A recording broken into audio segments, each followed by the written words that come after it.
Testing, 1, 2, 3. Testing, 1, 2, 3.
We'll be deleting all that anyway.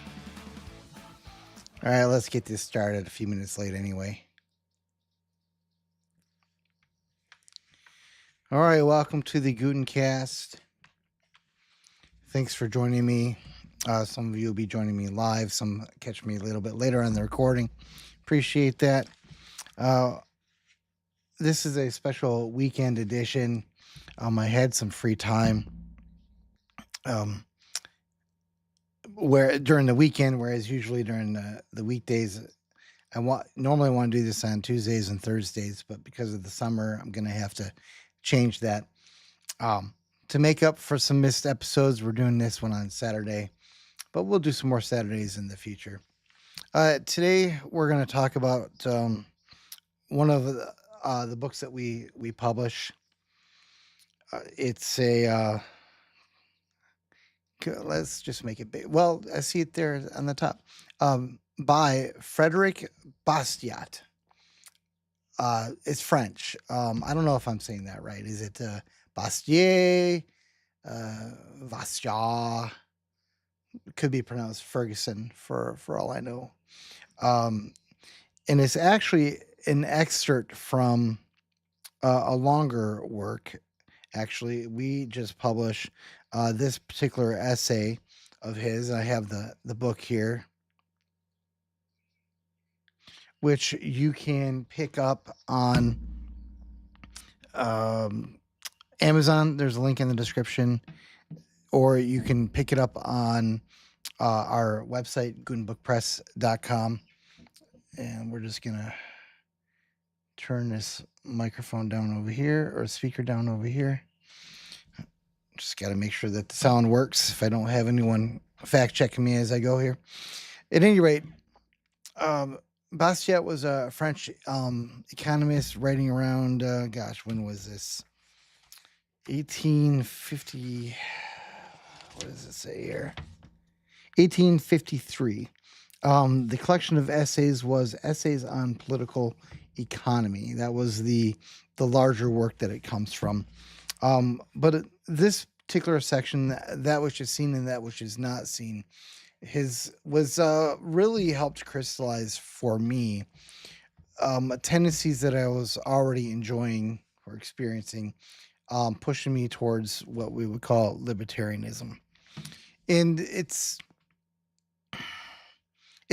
really just common sense in a lot of ways. For example, I put in the description something about opportunity costs. We could have also simply talked about the law of unintended consequences. And that's really what he's talking about here. And I'm just going to read quickly the first paragraph of his introduction. Maybe all the way through to the second.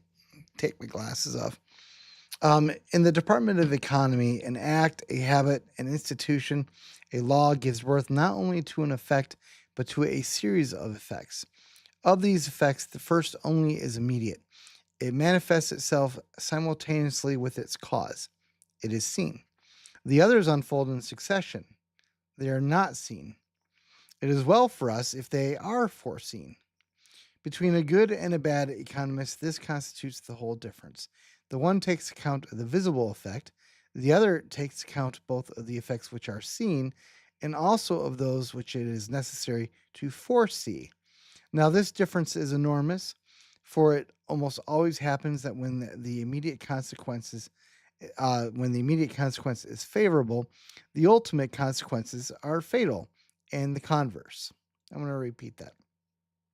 This difference is enormous, for it is almost always happens that when the immediate consequence is favorable, the ultimate consequences are fatal, and the converse.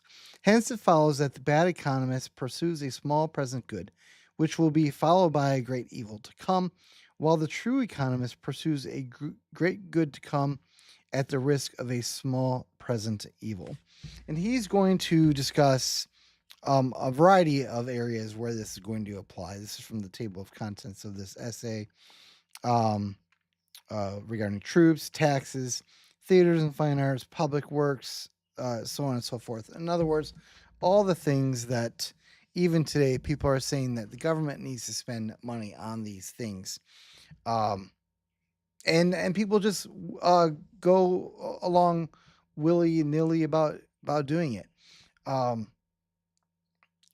It's like there's like, we know the phrase, the law of unintended consequence, and we know the idea of opportunity costs, but it doesn't matter. You put politicians in charge, and you're lucky if you hear them ask a question like, okay, if we do this law, we know that it helps these people, but who does it hurt? Now, ostensibly, I've seen quite a few political hearings where obviously you have a public hearing, people come up and they they state their case either in favor or against whatever it is. So to some degree, by virtue of having that public hearing process, they're going to be exposed to who is going to hurt. But generally speaking, that's not top on the mind. I've had many conversations with politicians and political activists, people who are just politically interested, both parties, and they have a good idea, and they just hold on to it, and then they just run with it. The negative consequences be damned. And the problem with a lot of the consequences that we might look at, as Bastiat says, there might be a near-time good, but in the long term, it could be fatal. And since the rise of the administrative state in the United States, beginning in the 1912s with Woodrow Wilson, Theodore Roosevelt, whatnot, we have just a whole slew of laws and other bureaucratic machinery that has been created where we are still seeing the effects today, and most of them are bad. Okay. If I could just give one example, if you don't, this is a little bit kind of winging it here just a little bit, but it just seems relevant. Won't take too long to pull it up. I've got it ready here, sort of.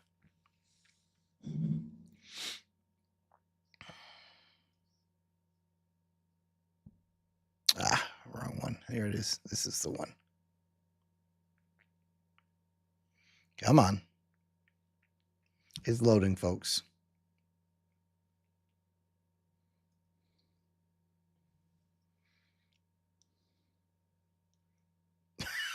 It's for real. I mean, come on. There we go. Good grief. All right. Here we go. Now we'll make it bigger. Can't believe how long that took to load.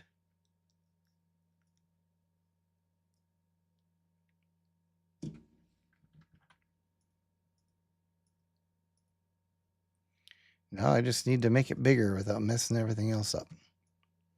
So here's our U.S. national debt closing in on 37 trillion, but that is not the whole story. If you let your eyes scroll down where it says the unfunded debt and interest, see that? It should be in the middle of the screen right now. That says unfunded debt and interest. If you throw that in there, now you've got another $104 trillion. And so what are these numbers? These are like Social Security and Medicare and things like that. Things that people are afraid to touch. They can't touch. Well, when was Social Security created? Was Social Security created, a year ago? No, it was created in the 1930s as a response. They thought at the time a really good response to the Great Depression and whatnot. When demographically it was not as clearly a Ponzi scheme as it is today. And now we have at minimum, if we add these numbers, 37 trillion plus 104 trillion, that's $140 trillion in debt. We are almost 100 years from actual insolvency. Like, people are, I'm not the only one to be worried about this. That, like, can our government actually continue to function once we reach a certain point with our debt? The amount of interest alone that we're spending on our debt. Let's see, interest on the debt. You can see the budget items. Can you see my mouse? No, it's still right there in the middle next to Social Security. $1 trillion just to pay the interest on the debt as of right now. So this is what I mean about, like, when we talk about the law of unintended consequences, and we talk about opportunity costs. We can talk about Social Security from both points of view, but the forces in motion started well before I was born, well before probably any of my viewers were born. And the people in 1935, probably, I bet you if we go through and we read and examine the arguments that they were making in Congress and in the newspapers, not one of them saw the possibility that 100 years from that moment, their well-meaning policies could form a large part to the actual ultimate demise of the entire country itself. Now, maybe you think that's an exaggeration. I don't know. We can think about Zimbabwe, Weimar Republic. I mean, it's, who knows how these things happen. I mean, maybe you think that we're smart enough it'll never happen here. Actually, I have a book called "It'll Never Happen Here." Um, is that actually what it's called? I'm looking at it. It's a little bit too far away. But basically, the idea is it captures all the times when governments thought they could go into debt, and maybe it's called "This Time is Different." Can't quite see it. The idea is the same. Maybe you think that, but the point I'm making in today's episode featuring Frederic Bastiat's book, that which is seen and that which is not seen, is that there's this fixation on passing laws or doing things that have a short-term benefit that everybody likes on paper without any thought whatsoever to the downsides, not tomorrow, not 10 years from now, but possibly even 100 years from now.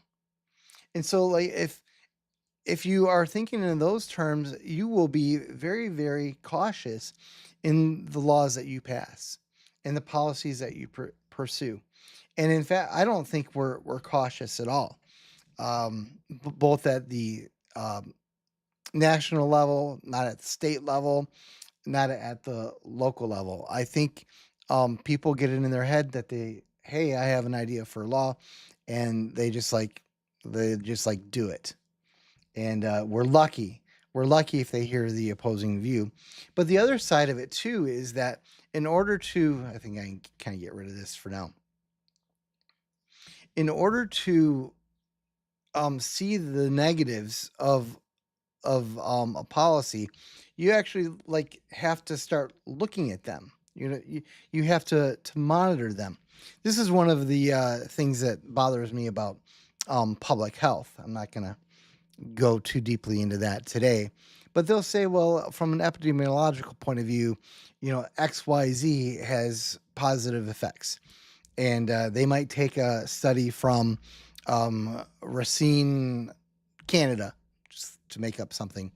And look, we had this really great results here. It's perfectly safe policy. After 1 year, 5 years, do they go back after 10 years?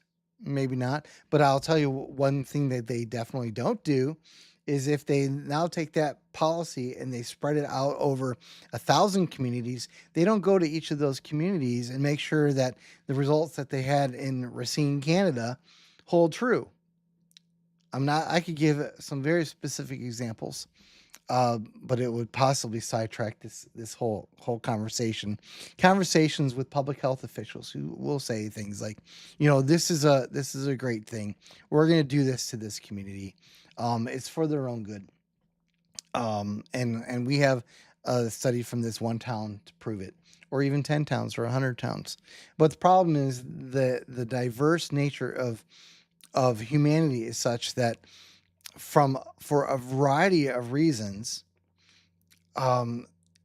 it's very possible that you will get much different results in different communities for a variety of reasons. The different lifestyles, the socioeconomic income brackets of them. And my point in giving this example is that the people that I'm talking about here, these public health people, they is not even on their radar to look. They will never look. They have no concept whatsoever. And if we want to look at a more concrete example that I really am at risk of sidetracking my whole plan for this episode today.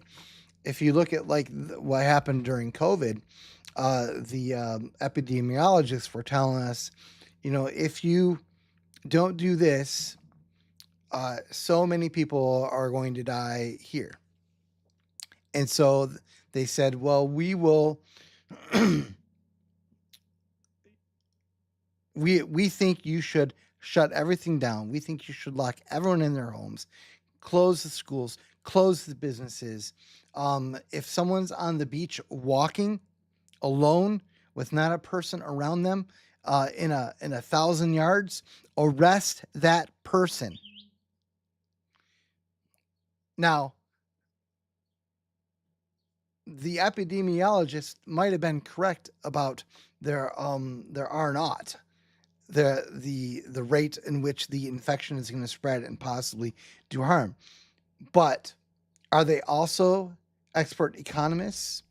Can they also properly factor in what the consequences are going to be to the whole nations, to the world from an economic point of view, or from the point of view of liberties, or from the point of view of the kind of negative effect on the public health industry itself? Have they studied that?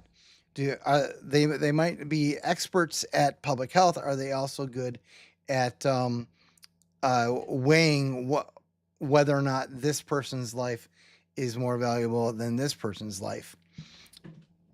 And I give that example because from real conversations that I had at the time,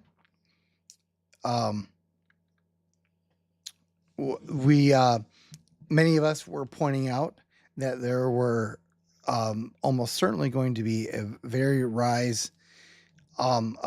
steep rise in deaths from despair, as people lost their livelihoods, had their businesses destroyed, never to return, or set back considerably. And they said, well, that might happen, and we'll see it in a couple years, maybe, in the data. So the actual conversations that I had. Well, I mean, wow. I mean, that is a level of arrogance that is astonishing to me, to actually push forward with policies that you think will save lives, more lives in the short term than will be lost in the long term, admitting that there's no way of knowing what lives for sure will be lost in the long term, until after you actually look back and the lives are lost. And that's actually, I think that's evil, actually. But my point in this example, the reason why I kind of went down this road, is that the people who are of the mind to do these kinds of things have zero concept whatsoever.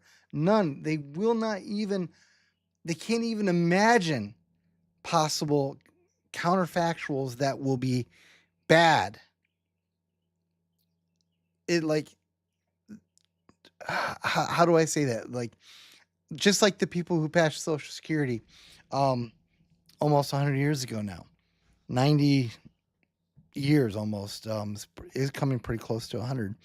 I'm sure none of them asked, so, hey, what happens if in the 60s we have a huge population boom, and those people then begin retiring in 2020-ish, and in the meantime, in the 1970s, there's a lot of people trying to reduce the birth rate because they're worried about population explosions, so that they make the replacement rate fail, where the United States is not even replacing its own population.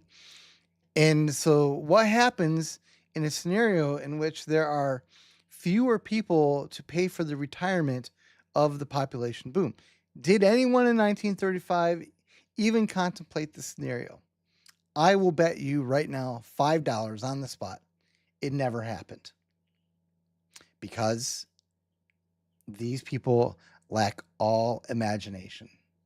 They just can't do it.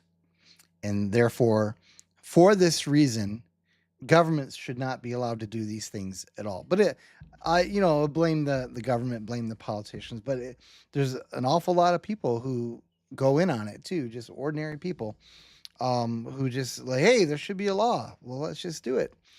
And they see the good, and they don't think any further past beyond that. So I'm going to give a couple of examples of this, but before I do, let me talk about Bastiat's broken windows. It's the beginning of this essay, and I'm not gonna read it. I'm just gonna summarize it. But I think when you hear this, you will, um, y- ideas will be triggered in your mind of things that are very similar. Um, he says, okay, I'm paraphrasing, right? Um, so let's say that you wanted to stimulate the economy in your town. Well, what better way to do that than to get uh, create jobs for people? We know a way to create jobs. What we'll do is we will pay people um, to take clubs down Main Street and through all the neighborhoods, and they're just going to break all the windows, break the windows of the stores, break the windows of houses or whatever. This sounds kind of terrible, right? But um, under this analogy, Bastiat says, hey, some people are going to say, well, we have now created, we've already created jobs. We've created a whole bunch of jobs of people who can break windows. Those are people who did not have a job before, who now have a job. Win, win, right? Um, Moreover, now we need to pay people to go and clean up the glass. More jobs. Win, win, win. Right? This is great. Um, Even better. Now your manufacturer of Windows is going to have to put into overdrive the the making of more Windows, and they're going to have to maybe create new factories. They're going to have to hire more workers. Obviously, they're going to have to buy more raw materials, and so this like creates ripples effects all the way down through the economy of people who now have jobs and revenue that they would not have had before, all because the government, in its infinite wisdom, has decided to go and break all the windows in the town. So Bastiat's point in this, his the premise of his argument is like, okay, we won't deny that all the things that you just described really happen. That's fine. That's what you see. What you don't see are all the ways that those people would have spent their money and invested their wealth if they had not been forced by government dictate to pay for new windows in their structures. If they are business owners, they may have um, started their own locations. They could have expanded their businesses into entirely new towns, and by virtue of that fact, hired even more people in that way. If they were a resident of the town, just an ordinary person, they may have taken that money that they now have to spend on replacing the windows of their house. They may have taken that money and used it to take their family on vacation somewhere else, right? Doesn't Yeah, I mean, you get the idea. And the result of all of this is that um how do I put it? There's always something like lost in translation, right? Or something like we might say lost in conversion. Um what that process of forcing people to um repair windows, there's like an entropy to it, in the sense that you can't possibly get out of that action more than what you would have gotten by just letting people invest their money and their wealth however they please. You just can't do it. Moreover, by favoring the window maker, you have probably done even more harm than you will ever even observe. And this is why I brought up the public health stuff before, because the person who says, hey, we should break everyone's windows so that everyone has more jobs and window factories start. Um, they don't ask themselves the follow-up question, okay, but what does this do for some other business? I don't know. Use your imagination, I guess. Um, like what if I'm trying to think really quick. Maybe I should have prepared this example before I started. Um, would be something that would be affected by the Windows. Well, forget the Windows. Think about no. No, I'm just going to get pulled down another rabbit hole if I continue down that. So maybe just think of it this way. If for example, if the government subsidizes electric vehicles, for example, then electric vehicle factories will ramp up, right? But your normal car manufacturers might have to consequently scale down. And so the jobs that you thought that you gained by making EV cars are offset by the jobs that are lost from traditional combustion engine vehicles.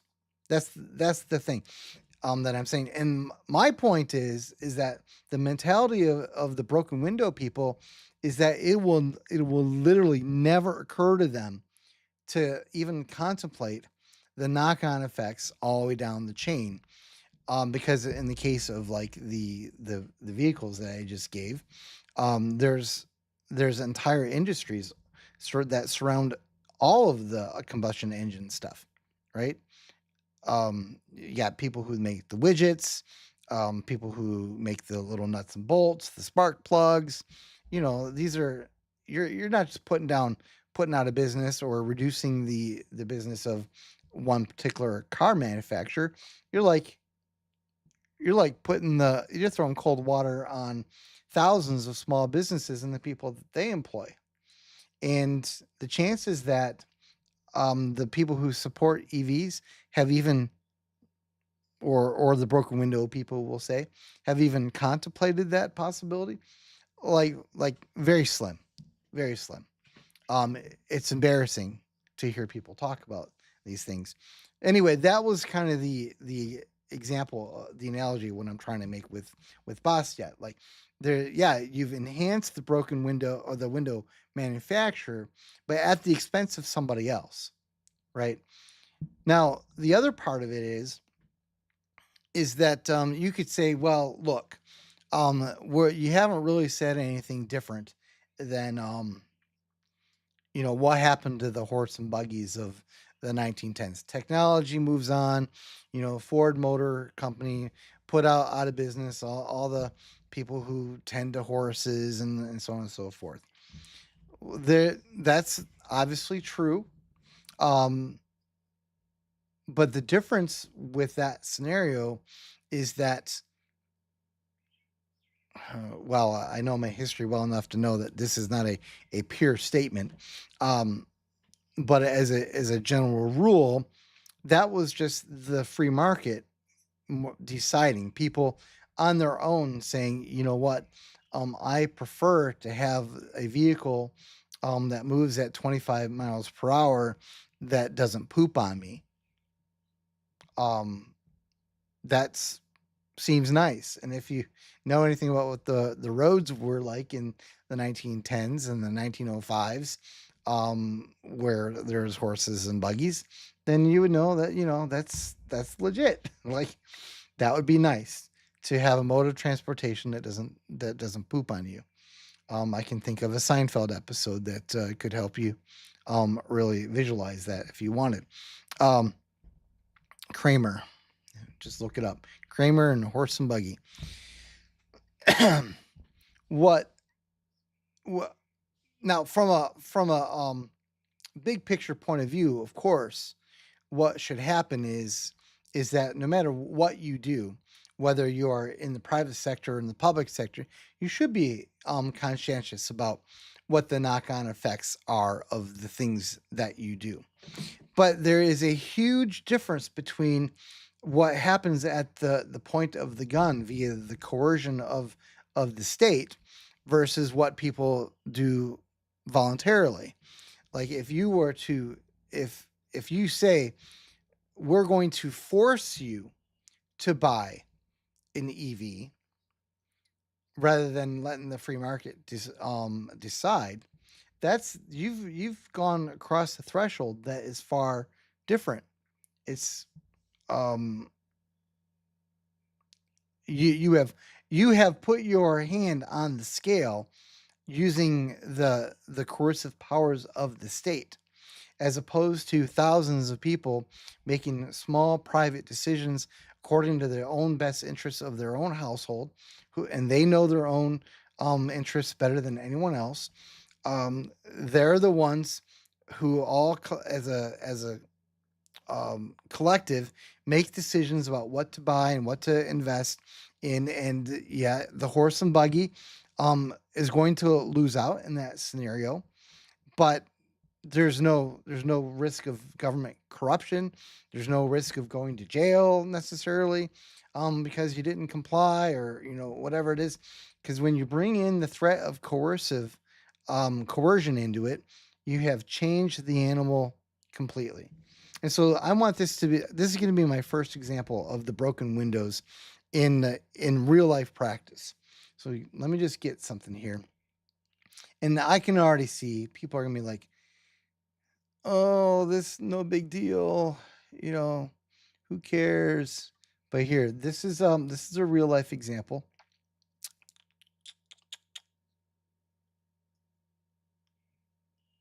Let's not start with that. Let's start with this. Here we go. Okay.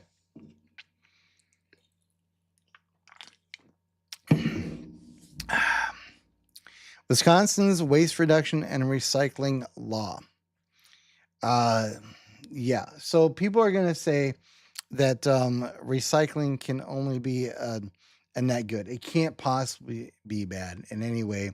So if we should force people to do it, no big deal. And in the rationale that they give, I want you to see here, this sentence here.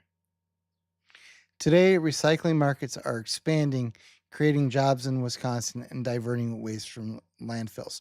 So what this law requires is it requires municipalities to in turn require people to recycle things. And this creates jobs. This is what I'm talking about. This is like the mentality. Whoever wrote this is like, yeah, we're going to help the environment and we're going to create jobs by requiring municipalities to require citizens to separate out their goods, which means that there's going to have to be companies that now in turn build new places to collect the recyclables and deal with them, plus the trucks, plus the labor to go through and deal with the extra layer. And from the individual of the broken window people, the ones who are like, hey, we will create jobs if we just break windows. This makes perfect sense. You've made jobs. But what you don't see in this is you don't see how people would have handled this if the government hadn't put their finger on the scale at all. How would the waste management companies have managed this problem if the government had not gotten involved? For example, would there have been innovations for dealing with waste management, which now will never happen because the government has forced the issue? These jobs that they've created have come at the expense of jobs that would have been created somewhere else. That's what we have not seen. Now, this might not seem like a big deal to you, although if you actually research whether or not our recycling is actually effective, you might rethink it, because so far recycling has not lived up to the promise. But I digress. This is the part where the coercive powers of the state come in. So this is the ordinance that Wisconsin created for municipalities to use, and many municipalities have. Actually, I have trouble reading that myself here. This is what I mean about the coercive powers of the state and what makes it different. Like, probably the free market would have figured out a way to deal with the recyclables in a way that was actually effective, just because people want to help the environment and that sort of thing. And then in light of that need, companies would have risen up to figure out a way. But now that the government's gotten involved, listen to what this is the sample. Let me rephrase this. This was actually from the town of Cleveland in Wisconsin, but I found the original ordinance that they copied this from on the Wisconsin government website, and they've just substituted the name of their township in here. So this is the section I'm going to read here. For the purpose of ascertaining compliance with provisions of this ordinance, any authorized officer, employer, or representative of the town of Cleveland may inspect recyclable materials separated for recycling, post-consumer waste intended for disposal, recycling collection sites and facilities, collection vehicles, collection areas of multiple family dwellings and non-residential facilities and properties, and any records relating to recycling activities, which shall be confidential when necessary. Here's a sentence here.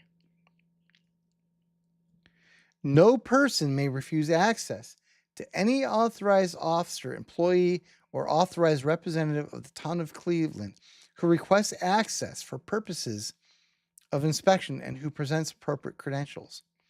No person may obstruct, hamper, or interfere with such an inspection.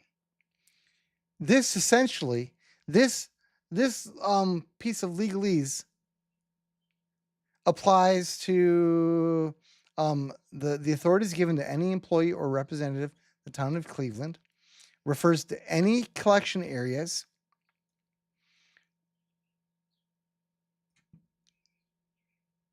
basically says, hey, we can come onto your property without a warrant, right? We can come pick through your trash wherever you're collecting it. We don't have to show that we think there's a problem there or anything. We can just come in and do it, and you can't stop us. Like, this is like blatantly against the Constitution, right? The Constitution specifically precludes this kind of behavior. There's like no probable cause provision in this that I remember seeing.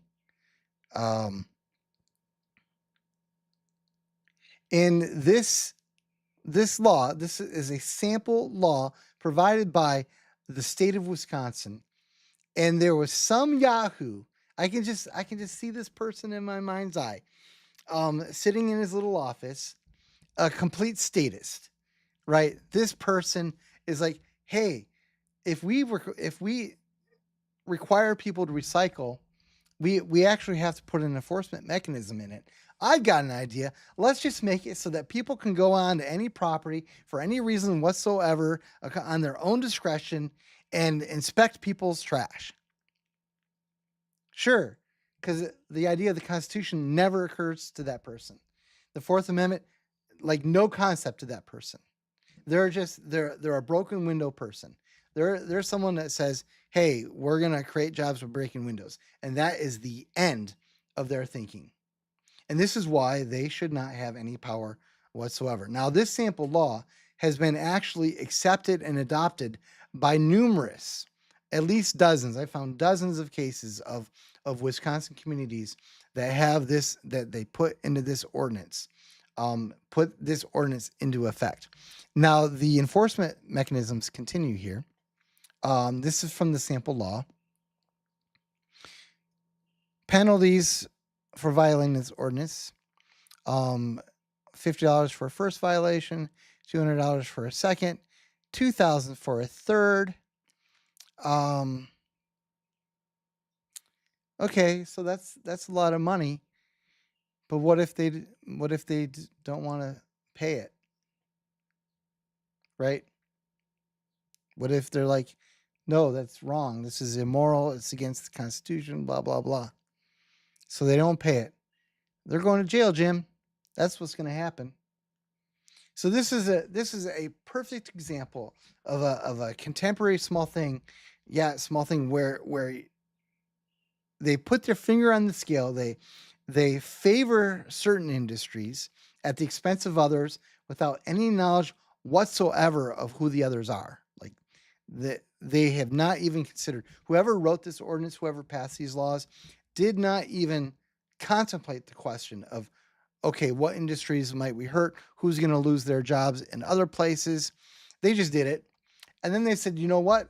We're also going to put the force of law on it, and we're going to fine people.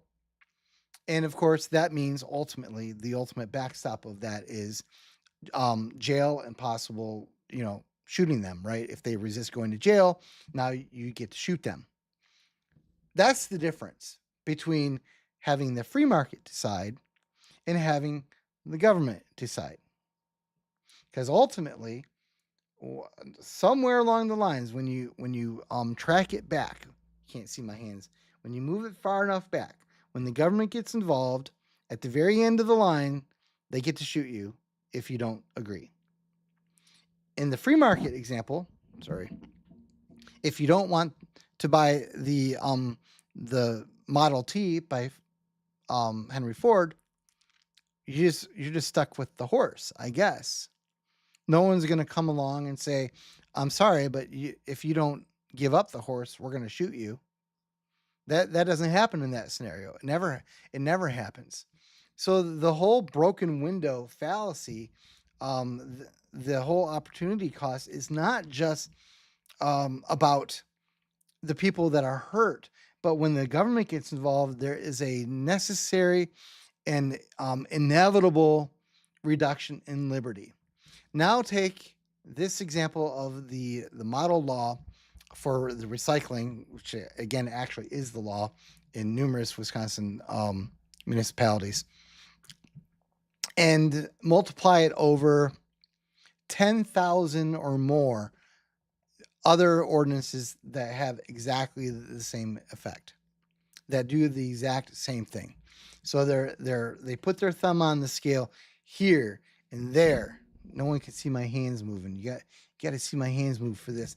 They're throttling this industry. They're benefiting this one, but 5 people got fired from this job over there. Over here, 20 people lost their jobs. This factory up in Canada that no one's ever even heard about, they're going to have to shut down because we're favoring this widget over here.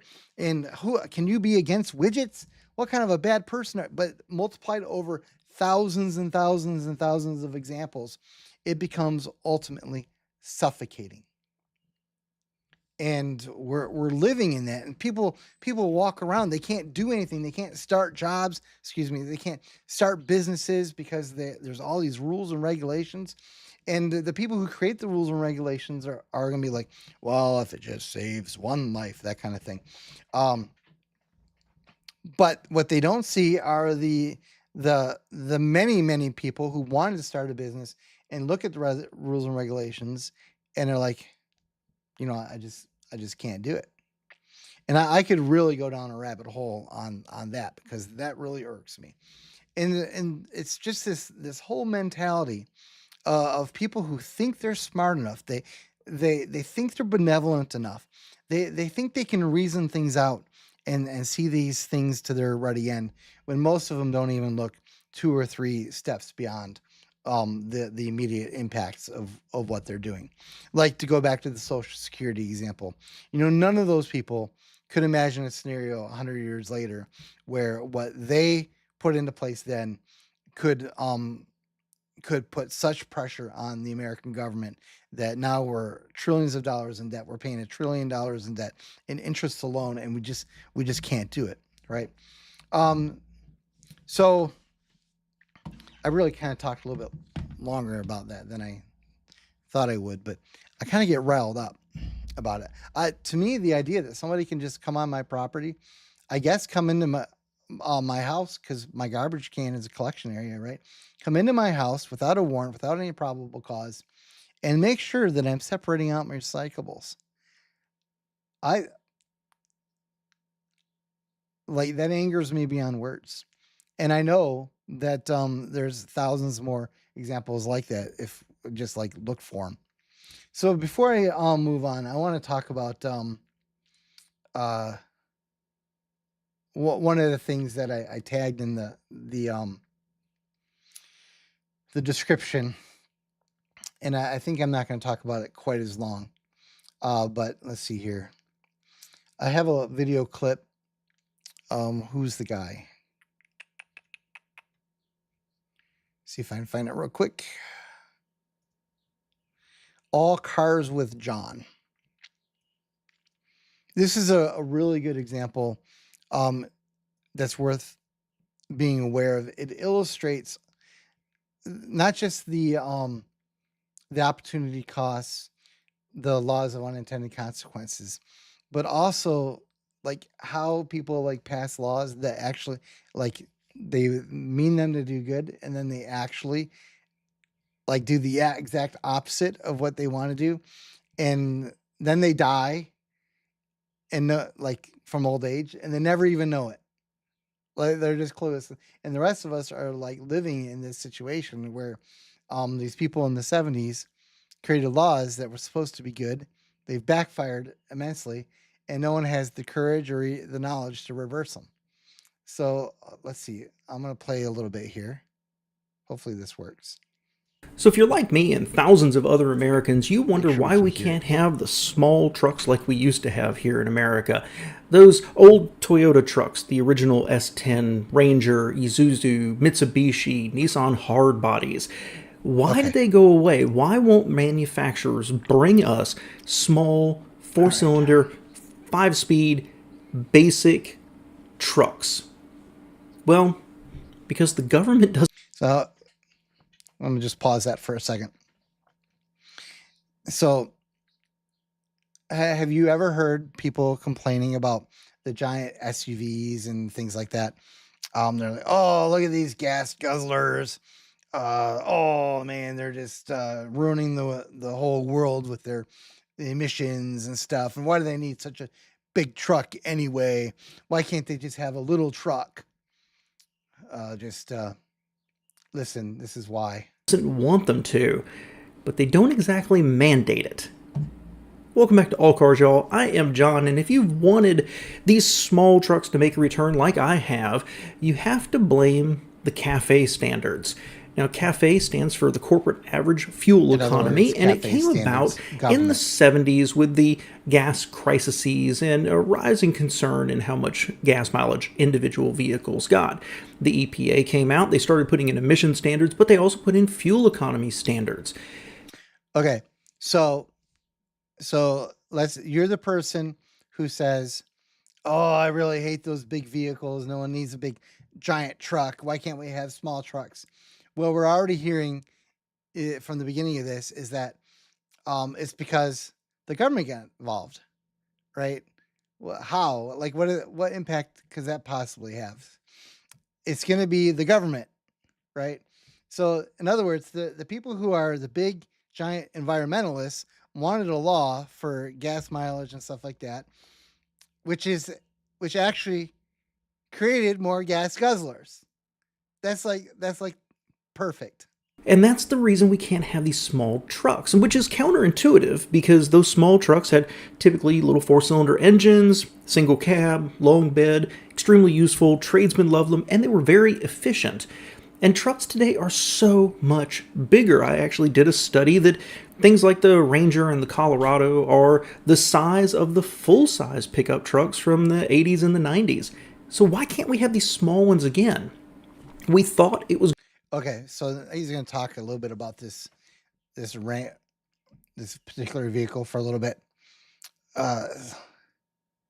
See if we can fast forward here. I'm going to try to bottom line it here. So basically, what happened was the government made a algorithm There it is. Well, here. It's based on an average. And if you look at the bottom of the list there, the footprint of the vehicle model is going to what dictates what the fuel economy of. Oops, am I losing my audio? No, I think it's okay. So, in other words, the larger the footprint of the vehicle model, the government is going to say the less important the fuel economy actually is. And if they violate this, guess what? The government's going to fine them. Maximum, minimum, but it's based very importantly on the footprint of the vehicle. And so if you plug in this formula and you graph it, and the standards change over years, and you can see it here, it goes up to 2024, 2025, 2026. The standards are constantly shifting as the minimum miles per gallon are getting stronger. But okay, so let me fast forward again. He's going to show, you can see that, that's what he's talking about, the footprint. And then here's the fine that they have to pay if they don't meet these standards. And the smaller trucks then, because of where they fall, here we go. Right, so this helps you see the line, and so, oops. So all the manufacturers are going to make sure they're like within the range where they don't get fined, and that means making bigger trucks. The very thing that they don't want. They don't want all the emissions going out, but those larger vehicles are not subject to the same fuel mileage requirements. miles per gallon it has to get. And that's why you can see that the Maverick starts with a base. My audio seems to be hybrid because it jumps that stuttering. fuel economy up so high. Well, if you know anything. Okay, so anyway, I'm losing my audio for some reason. So I'll just kind of skip through it here real quick then. So here he talks about the smaller vehicle and how, with the way that its footprint is, it has to have get almost 50 miles to the gallon and otherwise face penalties. Well, that, as he says, is almost unattainable. Like, it can't be done. So the manufacturers have to decide, can they sell enough of these smaller vehicles to outweigh the extra penalty, the fines that they're going to have to pay to compensate for it? And the answer is no, they can't. So instead, they go with the bigger ones, right? Where the fuel economy rules are not as stringent. So I don't think there was anything else. I think I just bottom lined it here for you. So that's the smaller truck. So the thing is, like, I have a Ford F-150, and I would take a smaller truck. I would like one, but you can't hardly find one. I don't need the Ford F-150 most of the time. Not always sad to have it. It's kind of nice to have sometimes, but for the most part, I would prefer to have something that got 35 miles to the gallon as in a small truck, wouldn't you? But the manufacturers won't even make it because they'll get penalized by the government. And what happens if a company gets penalized?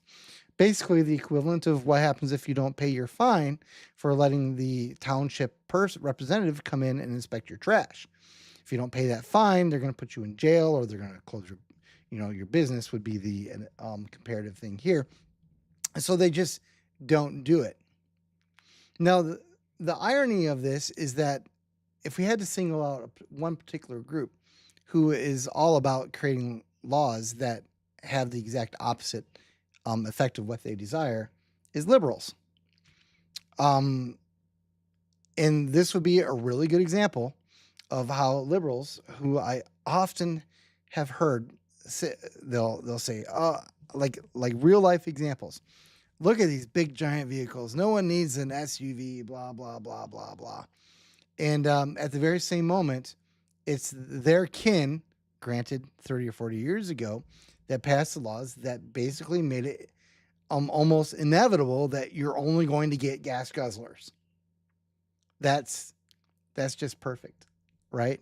And they do this all the time. Again, it's not, if it was just one thing, you could almost live with it. But all these things, they add up. That's the problem, and they become suffocating, and no one knows why they're happening. Why is this happening to me?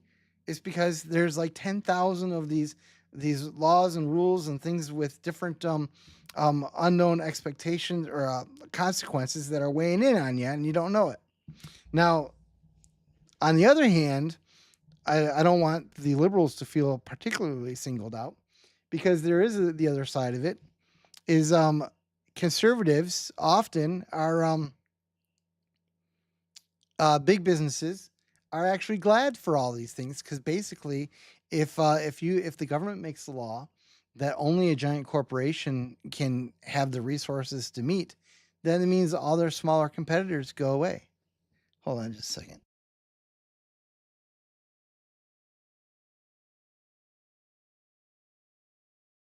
All right. And so like the requirement that businesses with employees have workman's comp, just as an example. 49 out of the 50 states have that requirement with no exception. Um, and you might say, well, workman's comp is great. Well, I can tell you from personal experience. Um, no, well, I'll just say that because of the requirement to have workman's comp, I had to fundamentally alter the kind of employee arrangement that I had. Um, that is, I had to fire some people because I didn't realize until I got into it just how expensive it was to have an employee. So you could say, well, um, workers should be protected.